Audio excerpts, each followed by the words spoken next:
happened at 9/11 is we didn't have a strategy, we didn't have bipartisan agreement, we didn't have American understanding of it, and we had instead a policy coup in this country. A coup. A policy coup. Some hard-nosed people took over the direction of American policy, and they never bothered to inform the rest of us. I went through the Pentagon 10 days after 9/11. I couldn't stay away from Mother Army. I went back there to see Don Rumsfeld. I'd worked for him as a White House fellow in the 1970s. All this is in the book. And I said, am I doing okay on CNN? He said, yeah, fine. He said, I'm thinking about it. He says, I read your book, and he said, this is a book that talks about the Kosovo campaign. And he said, I just want to tell you, he said, nobody's going to tell us where or when we can bomb. Nobody. He said, I'm thinking of calling this a floating coalition. What do you think about that? I said, well, sir, thanks for reading my book. And, he said, thanks, that's all the time I've got. Really. And I went downstairs. I was leaving the Pentagon, and an officer from the Joint Staff called me into his office and said, I want you to know, he said, sir, we're going to attack Iraq. And I said, why? He said, we don't know.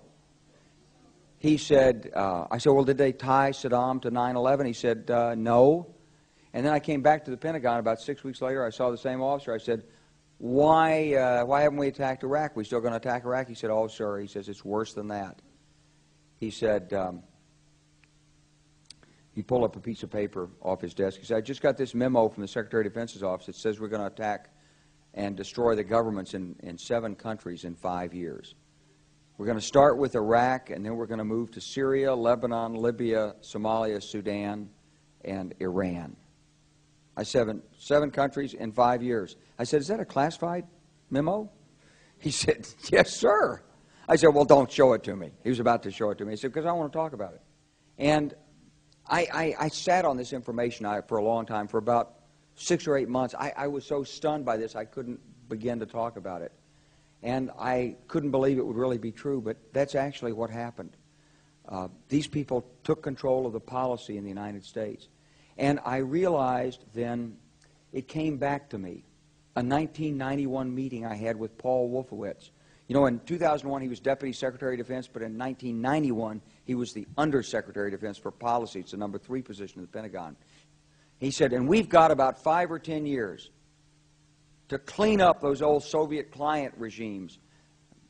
Syria, Iran, Iraq, before the next great superpower comes on to challenge us.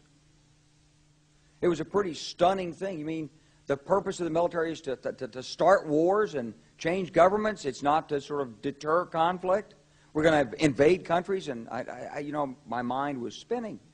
And I put that aside. It was like a nugget that you hold on to. This country was taken over by a group of people with a policy coup. Wolfowitz and Cheney and Rumsfeld, and you could name a half-dozen other collaborators from the Project for a New American Century. They wanted us to destabilize the Middle East, turn it upside down, make it under our control. It went back to those comments in 1991. Now, did anybody ever tell you that? Was there a national dialogue on this? Did senators and congressmen stand up and denounce this plan? Was there a full-fledged American debate on it? Absolutely not. And there still isn't. They could hardly wait to finish Iraq so they could move into Syria. It was like a laydown. Oh, our legions are going to go in there. This wasn't what the American people voted George Bush into office. Well, they didn't actually vote him into office, but it wasn't what many of the people who... It wasn't what he campaigned on. He campaigned on a humble foreign policy, the most arrogant foreign policy in American history. He campaigned on no peacekeeping, no nation building, and here he is with Afghanistan and Iraq. It's astonishing. Whether you're a Democrat or a Republican, if you're an American, you ought to be concerned about the strategy of the United States in this region. What is our aim? What is our purpose? Why are we there? Why are Americans dying in this region? That is the issue.